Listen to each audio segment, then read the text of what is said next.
Mapagpalang araw sa ating lahat, mga kaibigan at mga kababayan. Buksan natin ang ating mga Bible. Ito yung Bible. Buksan natin at babasahin natin ang Romans 8:12 hanggang 14. Ito ang ating mababasa. Sa Tagalog ito ang sinasabi. Kaya nga mga kapatid, mga may utang tayo, hindi sa laman upang mabuhay ayon sa laman. Sapagkat kung mga bubuhay kayo ng ayon sa laman ay mga mamatay kayo.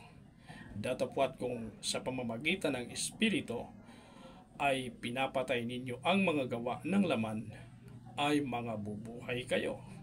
Sapagkat ang lahat na mga pinapatnubayan ng Espiritu ni Yahweh ay sila ang mga anak niya.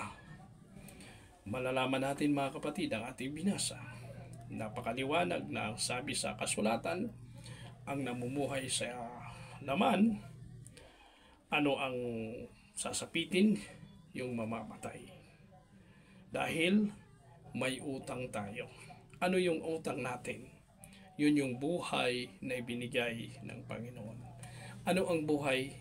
Yun yung ating espiritu na ibinigay sa atin upang tayo ngayon ay nabubuhay. Ngayon, kung mamumuhay tayo sa laman, ibig sabihin, yung taliwas sa kalooban ng Panginoon, yung ating kalooban lang. Mamuhay tayo, masaya tayo sa lupang ito, mabusog tayo sa lupang ito, makontento tayo sa lupang ito, wala tayong iintindihin na Panginoon, wala na tayong iintindihin na Espiritu ng Panginoon na dapat natin paglingkuran, ang kahinanat na natin ay kamatayan o parang kawalan, parang wala, parang hayop lang. Wala tayo sinasambang Panginoon. Ngayon, kung mayroon man tayong Panginoon na sinasamba, ngunit hindi rin natin siya pinaglilingkuran, baliwala pa rin. Ang ibig sabihin nan, sa laman ka lang nabubuhay. Ngunit, ang sabi ng Panginoon ng ating binasa sa pamamagitan ng apostol na Paul, na kailangan ay mamuhay tayo ng espiritual. Bakit?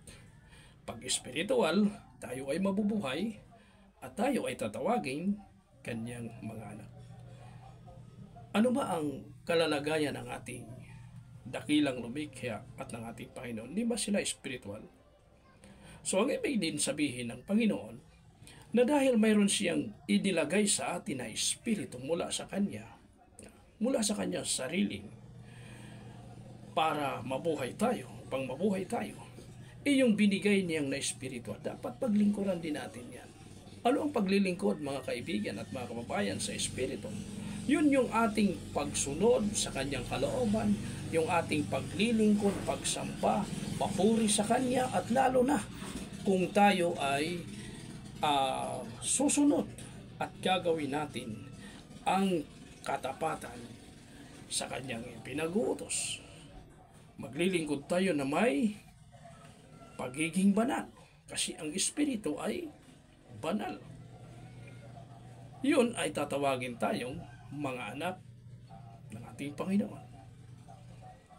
Hindi puwerke sinasabi ng iba na ang mga tao ay mga anak ng Panginoon. Tama naman yan, mga anak.